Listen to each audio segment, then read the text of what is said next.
Bom dia, você que me assiste. Deus abençoe a tua manhã no nome de Jesus. Vamos orar ao Senhor.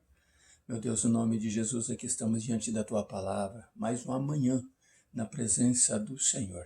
Pedimos a Deus, no nome de Jesus, que nos abençoe com ela, com a tua palavra, e que ela produza frutos para as nossas vidas, que nós aprendamos, ó Deus, na tua palavra, entender que o Senhor jamais nos abandona. No nome de Jesus, oramos. Amém. Deus abençoe a tua família, no nome de Jesus. Vamos ler a palavra de Deus. Hoje Deus tem uma palavra poderosa para mim e para você, mostrando a você que Deus te ouve, né? E que Deus me ouve. Vamos ler Gênesis capítulo 16, o versículo 4, depois o versículo de 7 a 9 e o versículo 16. Lemos assim então no versículo 4, que é uma continuação da meditação de ontem. Ele conheceu Agar, ou Abrão coabitou com Agar, ou teve relações com Agar, e ela concebeu. Vendo ela que concebera, desprezou a sua senhora. Em outra linguagem diz que ela começou a abusar da sua senhora, que era Sarai, a esposa de Abrão. O versículo 7 diz: o anjo do Senhor encontrou a Agar, junto a uma fonte de água no deserto, a fonte que está no caminho de Sur, e disse: Agar, escrava de Sarai, de onde vieste e para onde vais? Ela respondeu: estou fugindo da presença de Sarai, minha senhora.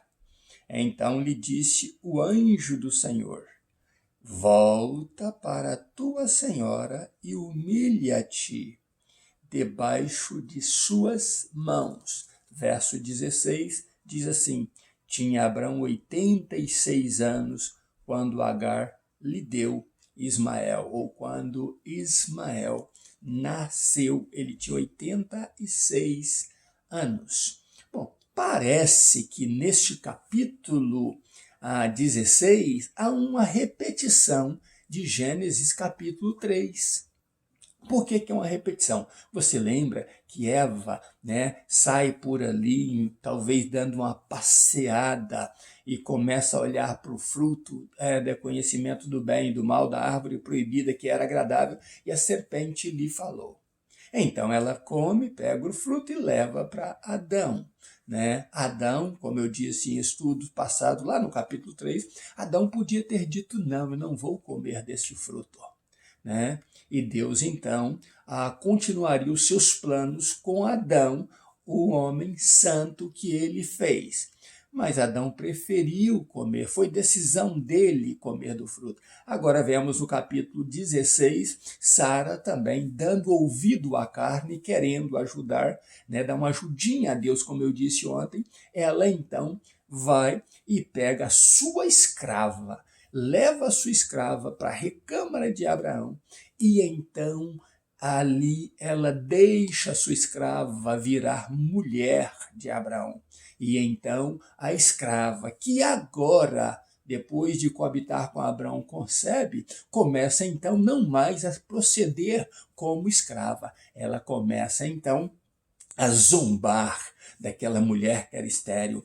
Esterilidade é maldição. E ela dizia então, talvez, a sua senhora: não, você é maldita, eu sou abençoada. De você não saiu ninguém, de mim sairá um filho para Abraão, você não dará luz. Talvez Agar zombasse da promessa de Deus, de que Sara um dia seria a mãe. Mas o que acontece é o seguinte: ela então começa a zombar, e a zombar, e a zombar, e algo tremendo acontece ali. Sara não assume o seu erro, mas chama o seu marido Abrão e diz: olha, você errou e você é culpado das afrontas que eu tenho sofrido. O que acontece? Então, ela, além de culpar Abrão, dizendo: você poderia ter dito não. No caso de Adão, também podia ter dito não e não comido do fruto. Abrão podia ter dito: não, Sarai, eu vou, Sarai, continuar a confiar em Deus, como foi a mensagem de ontem. Eu vou continuar caminhando nesta confiança e nessa fé. Mas ele resolveu ouvir a vontade da carne da esposa e foi então se deitar e a escrava concebeu. Se você pegar um escravo que não entende a sua posição e você der a ele um pouco de honra, ele vai querer andar como senhor da casa quando ele não conhece a sua posição. Mesmo sendo privilegiado com uma honraria, ele continua sendo escravo e deve entender isso. Mas não aconteceu isso com Agar. Agar então começou a andar como senhora, a humilhar a sua senhora, a zombar da sua senhora. E Sarai então joga na cara de Abrão, ainda fala: Deus irá julgar entre eu e você. Que palavra dura. Mais tarde você vai ver, né, comigo o que Deus suscitou desta palavra de Sarai. Então, o que aconteceu com Sarai? Sarai significa senhora, né? Senhora, e não princesa, como muitos dizem. Sara, mais tarde ela vai se tornar Sara, o nome vai ser mudado, é que simboliza princesa, e ela passa então a agir como tal. Até então ela era senhora, uma senhora da escrava. E aí o que acontece? Abrão diz a ela: olha, a escrava é tua. Você tem a escrava nas mãos. Faça o que te der prazer. Alguns dizem que Sara então surrou a Agar. Sarai, mas eu acho que aqui Sarai não surrou Agar. Ela começou a devolver as afrontas, a humilhá-la tanto que ela não aguentou. Talvez ali ela foi muito severa, talvez não, certamente, foi muito severa com ela. Tirou alguns privilégios, a fez proceder como escrava e como escrava agora sem privilégio na casa da sua senhora, mesmo estando grávida. E ela não aguenta de tanto sofrimento e então resolve fugir. Fugindo aí para a cena de Sarai e de Abrão, volta então os olhos de Deus para Agar. E o anjo, talvez, né, certamente o Cristo pré-encarnado, aparece ali, o anjo, porque não é um anjo qualquer, é o anjo de Deus.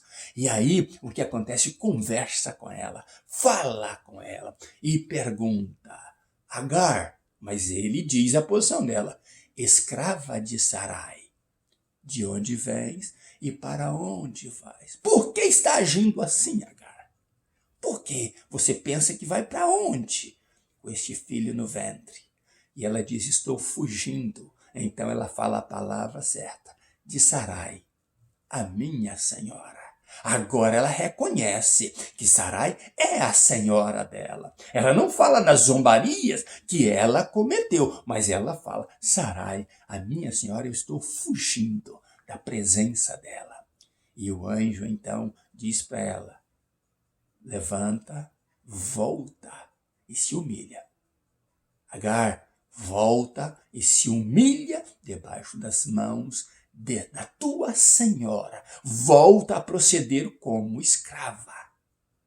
E aí faz aquela promessa linda: mas você terá o filho. Esse será um menino. O seu nome será Ismael. E Ismael, né, quer dizer o Deus que ouve. E então você terá esse filho e ele multiplicará muito, ele terá muitos descendentes. E então a Bíblia diz que Agar chama aquele lugar, e ali ela diz assim: eu vi o Deus que se permite ser visto. Ou o Deus que permite ser visto agora apareceu a mim. E ela volta então, e a Bíblia diz que aos 86 anos ela dá, né, ou Abraão tem o nascimento de Ismael na casa dele. A sequência que vamos falar está baseado nesse nascimento de Ismael, de como Deus age na vida de Abraão, né, dali para frente. E na vida de Agar e de Sarai também dali para frente. Mas eu quero parar com você nesse assunto e quero terminar, concluir esta mensagem. É o seguinte: o anjo diz a Sarai assim: Agar, sim, Agar, Deus ouviu a tua aflição. E o título desta mensagem de hoje é: nossos erros frustram os planos de Deus? É uma pergunta. Nossos erros frustram os planos de Deus?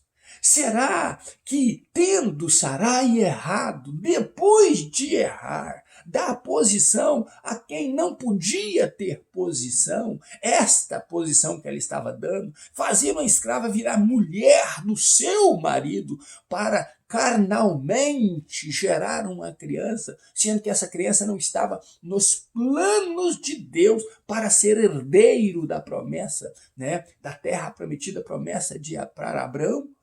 E ela então, com seu jeito, faz isso aí, erra, depois leva o marido a errar, né? E um bando de erros ali forma uma inimizade, porque você vai perceber que a inimizade não nasceu de Ismael para Isaac, nasceu de Agar para Sarai, e de Sarai para Agar. Então a inimizade começou ali, a briga começa ali, a confusão começa ali entre essas duas gerações, né? As gerações que estariam por vir dessas duas mulheres, sempre mulheres agindo. A mulher precisa entender o grau, o teor de honra que ela tem ao tomar uma posição, aonde Deus colocou essa mulher ou a mulher para decidir coisas importantes, mas que a mulher não pode decidir errado, porque ela decidindo errado, ela leva muitos a errar e cria uma confusão no mundo inteiro. Mulher, Deus te colocou para ser sábia nas tuas decisões. Não faça nada sem orar, não faça nada sem buscar a Deus, não faça nada fora do plano de Deus,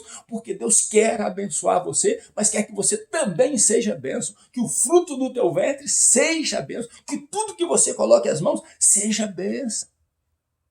E então ali começa uma tremenda inimizade. Mas na frustração dos erros, dos problemas, Deus não muda os seus planos e Deus age com misericórdia. E ali agora está uma escrava fugitiva, porque isso significa Agar, fugitiva, fugir. Esse é o significado do nome dela. E está ali uma escrava fugitiva a ponto de morrer, preferindo morrer do que se submeter à sua senhora, a perversidade ali que Sara teve sobre ela, né? A crueldade que Sara impôs sobre ela, porque ela estava zombando de Sarai. Então o que acontece? Deus a visita, e ela já preferindo morrer e a criança morrer, né? Naquela aflição, o anjo diz: Deus ouviu a tua aflição. Meu irmão, minha irmã, se você estiver aflito, não se perturbe. Busque a Deus. Deixa Deus te ouvir, porque o Deus que ouve, ele também se permite ser visto por você, e você verá o poder da mão de Deus agindo na tua vida. Deus quer abençoar você. Os nossos erros não frustram os planos de Deus. Não podem frustrar os planos de Deus. Deus é perdoador, Deus é amor, Deus é companheiro, é amigo, é socorro bem presente na angústia. E quando você em aflição clamar a Deus, Ele te ouvirá. Eu volto à pergunta desta mensagem para você responder com dignidade. Nossos erros frustram os planos de Deus? Não, jamais, nada pode frustrar os planos de Deus. Deus é abençoador para você, é abençoador para mim, abençoador para todos nós. Basta que em nossas aflições clamemos a Deus. O salmista diz: na minha angústia, quando eu estava arrasado, é o que está aí nessa imagem atrás. Uma pessoa em angústia clamando a Deus, e Deus ouve. Deus irá nos ouvir. E o salmista diz: na minha angústia clamei ao Senhor, e Ele me ouviu.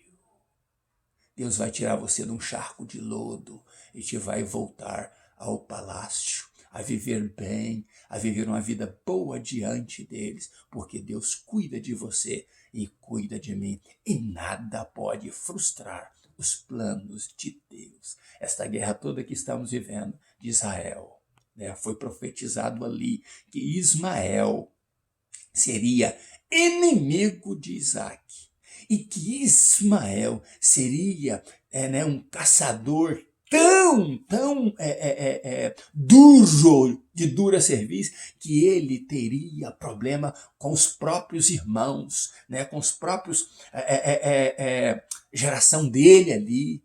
Você vê os árabes, né, os palestinos ali com confusão uns com os outros, irmãos matando irmãos ali, islâmicos matando islâmicos, porque está profetizado e nada frustra os planos de Deus e nada frustra a palavra de Deus. Eles guerreiam entre si, porque foi profetizado, foi o anjo que falou. Ele será duro guerreiro, duro caçador, e nem entre eles mesmo haverá paz. Haverá guerra entre eles mesmos, do próprio sangue. Que Deus abençoe você e que você entenda que a palavra de Deus é poderosa, é verdadeira e é fiel. E Deus é fiel com você. Clame a Deus e Ele te ouvirá. Ainda nos meus pijamas, um grande abraço meu. Siga comigo, vamos aprender a palavra de Deus juntos? Eu estou cuidando de você para que você cresça a tua fé, a tua esperança e saiba que Deus ouve você. Um abraço meu, ainda nos meus pijamas, buscando a Deus. Pastor Riva Martins, Deus te abençoe no nome de Jesus.